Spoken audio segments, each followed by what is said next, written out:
So hello दोस्तों, कैसे हो आप लोग? आई होप सब अच्छे होंगे। तो फिर से स्वागत करता हूँ और एक नया हॉरर स्टोरी वीडियो में। सो आज मैं फिर से लेके आया हूँ बेस्ट हॉरर स्टोरी जो सुनने में आपको अच्छा लगेगा। अगर आपको स्टोरी सुनना पसंद है तो आप मेरे चैनल को लाइक शेयर एंड सब्सक्राइब करके जा सकते हैं। तो चलो आपको कीमती टाइम ना खराब करते हुए करते हैं वीडियो को शुरू।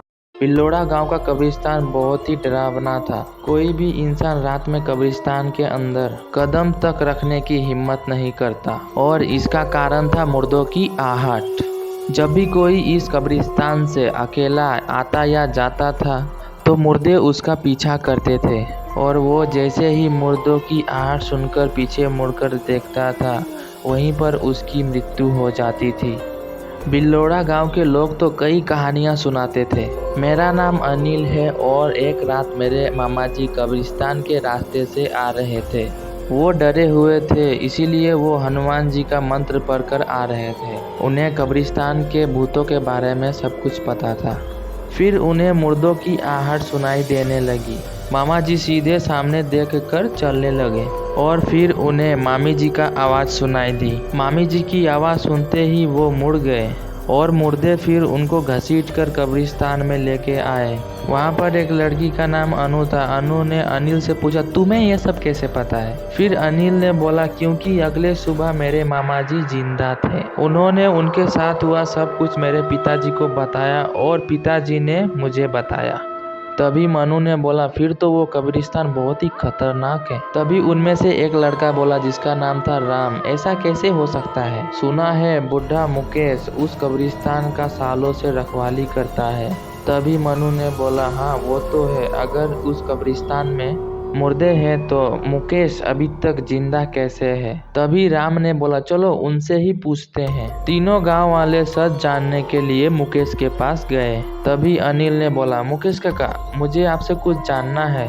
तभी मुकेश ने बोला, ओह अच्छा, तुम लोगों को यही जानना है ना कि इस कब्रिस्तान में मुर्दे सच में है या नहीं? तो सुनो, मुर्दे यहाँ पे होते हैं। रोज रात इस कब्रिस्तान के मुर्दे जिंदा होते हैं और जिंदा इंसानों का पीछा करते हैं।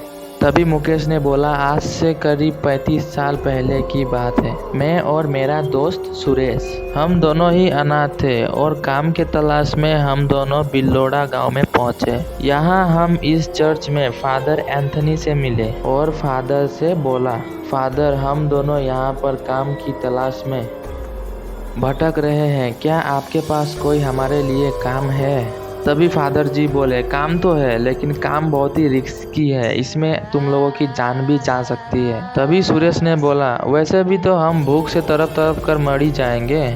चारों ओर सूखा छाया है और कहीं भी काम नहीं है। फादर ने बोला, ठीक है। फादर एंथनी हमें कब्रिस्तान में ले गए और हमसे बोले, ये बहुत ही पुराना कब्रिस्तान है, यहाँ पर अंग्रेजों की भी कब्र है, तुम्हें इस कब्रिस्तान की रखवाली करनी होगी। तभी सुरेश ने बोला, भला इस कब्रिस्तान की रखवाली करने की क्या जरूरत है? तभी फादर बोले, कब्रिस्तान को रखवाली की जरूरत नहीं है, पर तुम्हें यहाँ आने से लोगों को रोकना होगा, तुम्हें लोगों की रक्षा करनी होगी। तभी मुकेश ने बोला, पर कैसे? तभी फादर ने बोला, इन मुर्दों से ये मुर्दे रात के अंधेरे में ये सारे मुर्दे जिंदा हो जाते हैं और जिंदा इंसानों का पीछा करते हैं। जब भी इनकी आवाज़ सुन के कोई भी पीछे मुड़ता है उसका अंत निश्चित है। फिर सुरेश ने बोला, फिर तो वो मुर्दे हमें भी मार डालेंगे हैं अगर पीछे मुड़े तो, इसीलिए तो मैंने कहा था ये काम जोखिम से भरा है। सोच लो तुम दोनों ये काम करना चाहते हो या नहीं। हम दोनों के पास कोई भी रास्ता नहीं था, पेट का भूख शांत करना ही बहुत ज़रूरी था, इसीलिए हमने हाँ भर दी और उसी रात से हम दोनों कब्रिस्तान की रखवाली करने लगे। कुछ रात तक तो सब कुछ ठीक था। एक रात हमें लगा जैसे कोई हमारा पीछा कर रहा है। तभी मुकेश ने सुरेश से कहा, हमारे पीछे लगता है कोई है, लेकिन गलती से भी मुड़ना मत, चुपचाप गेट तक चलो। हम लोग डरते हुए गेट तक आ गए। सुबह होने तक हम वहाँ पर बैठे रहे और कई बार हमारे साथ ऐसा हुआ और हर बार हम गेट पर आकर बैठ जाते थे। पता नहीं क्यों, पर वो मुर्दे गेट तक नहीं आ रहे थे। कई साल बीत गए। हम बिल्लोड़ गांव में बहुत ही खुश थे और सुरेश को एक लड़की गोरी से प्यार हो गया था। वो छुप छुप कर गोरी को देखा करता था। एक बार जब हम दोनों कब्रिस्तान की रखवाली कर रहे थे तो फिर से मुर्दों ने हमारा पीछा किया और हम लोग हमेशा की तरह गेट की तरफ बढ़ चले। हमें मुर्दों की आहट सुनाई दे रही थी, लेकिन फिर भी हम चलते जा रहे थे। अचानक सुरेश को गोरी की आवाज सुनाई दी। सुरेश, सुरेश, मुझे बचा लो। सुरेश डर गया। उसे ऐसा लगा कि गोरी सच में मुसीबत में है।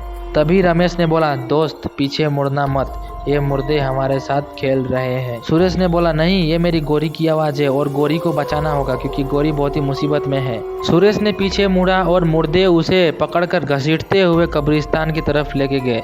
मैं अपने दोस्त को बचाना चाहता था, पर मैं क्या करता। मुझे पता था कि अगर मैं पीछे मुड़ा तो मेरे साथ भी वही हश्र होगा। मैं रोते रोते गेट की ओर चला गया और गेट पर पहुंचकर मैं फुट फुट कर रोने लगा क्योंकि मुझे बहुत ही बुरा लग रहा था मेरे दोस्त के बारे में। ऐसा होने के बाद में सूरज उगते ही मैं कब्रिस्तान के अंदर गया और वहां जाकर देखा तो मुझे सुरेश की लाश मिली। अभी कुछ गांव के लोग आकर बोलने लगे, अरे ये तो डरपोक है, अगर चाहता तो अपने दोस्त को बचा सकता था, पर तू एक नंबर का कायर है, तू कायर है, कायर। और वो लोग आके उसे बहुत ही बेइज्जती करने लगे। और तभी वहाँ पर फादर आए और फादर आके बोले, मुकेश तुमने जो किया अच्छा किया, अगर तुम भी पीछे मुड़ते तो तुम भी मारे जाते। और फिर ये सब गांव वाले बोलते कि तुम दोनों के दोनों बेवकूफ, खुद अपनी मौत मरे। बस वो दिन था। उसके बाद में मैं समझ गया कि गांव के कब्रिस्तान के मुर्दे किसी की भी आवाज में बातें कर सकते हैं, उन्हें बस शिकार करना होता है। मैं 35 साल से इस कब्रिस्तान की रखवाली कर रहा हूँ ताकि और कोई आदमी इस मुर्दे का शिकार ना हो। गांव वाले इस कहानी को मनगढ़ंत कहानी समझकर कब्रिस्तान में कभी कभी आ जाते हैं। कुछ गांव वाले भी इन मुर्दों का शिकार बने, पर मेरी कोई सुनता कहाँ है। तुम लोग मेरी बातों का हमेशा याद रखना। पहले तो इस कब्रिस्तान के आसपास से बिल्कुल भी मत गुजरना, और कभी ऐसा वक्त आए कि जरूरी टाइम पे अगर तुमको यहाँ से जाना पड़े तो मुर्दों की आहट सुनकर पीछे मुड़कर बिल्कुल भी मत देखना। वो बुढ़ा जिसका नाम मुकेश है, इतना सब बोलकर वो अपने काम पर चला गया, निकल गया। और यहाँ ये तीनों दोस्त बातें करने लगे। मनु, मुझे लग रहा है कि ये बुढ़ा हमें कहानियां सुना रहा था। तभी राम ने बोला, मुझे भी ऐसा ही लग रहा है। तभी मनु ने बोला, आज हम सच का सच और झूठ का झूठ पता लगाकर ही रहेंगे। आज हम तीनों कब्रिस्तान में आएंगे, वो भी रात को। रात के वक्त तीनों दोस्त कब्रिस्तान में पहुंचे। कब्रिस्तान में अलग ही शांति थी। वो लोग कुछ ही कदम चले और उन्हें ऐसा लगने लगा कि कोई उनका पीछा कर रहा है। भी राम ने बोला, लगता है पीछे कोई है। तो फिर मनु ने बोला, अरे वो बुढ़ा होगा यार, हमें डराने के लिए आया होगा। तभी अनिल ने बोला, हाँ हाँ यार, वही बुढ़ा होगा। तभी पीछे से आवाज आया, अरे तुम तीनों यहाँ। मुकेश की आवाज सुनकर वो तीनों पीछे मुड़े और मुर्दों ने एक एक करके उन्हें भी घसीटते हुए मुर्दों ने अंदर कब्रिस्तान के अंदर ले गए। काश ये तीनों बुढ़े मुकेश की बात सुन लेते। तो दोस्तों, आप लोग ये स्टोरी कैसी लगी आप लोग कमेंट करके बता सकते हैं। आप लोगों का कमेंट का इंतजार रहता है। अगर चैनल पे पहली बार चैनल को लाइक शेयर सब्सक्राइब करके जाना, क्योंकि ऐसी कमाल की हॉरर स्टोरीज मेरे चैनल पे आती रहेगी। तो चलो मिलते हैं नेक्स्ट वीडियो में, तब तक के लिए बाय बाय, जय हिंद, वंदे मातरम, मस्त रहो, खुशकुराते रहो, बाय बाय।